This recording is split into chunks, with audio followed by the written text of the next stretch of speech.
2015 সালের 8ই নভেম্বর সাকিব শিশির দম্পতির ঘর আলো করে আসে তাদের কন্যা আলাইনা হাসান।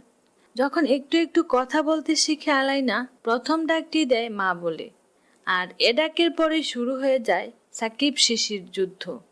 প্রথম মা ডাকের সেই আনন্দঘন মুহূর্তের বর্ণনা দিলেন সাকিব আল হাসানের স্ত্রী উম্মে আহমেদ শিশির নিজেই।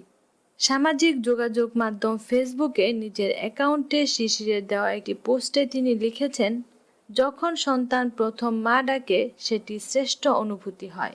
আর এই পোস্টের কমেন্টেই শুরু হয়ে যায় সাকিব শিশিরের কথার যুদ্ধ। শিশিরের দেওয়া এই পোস্টে সাকিব আল হাসান কমেন্টে লিখেন, আমার মনে হয় সে প্রথমে পাপা বা বাবা ডেকেছিল। সাকিবের এই মন্তব্য মানতে নারাজ শিশির। আর এই কমেন্টের জবাবে শিশির বলেন, না কখনোই না, সে মাই ডেকেছিল, তোমার হিংসে হচ্ছে।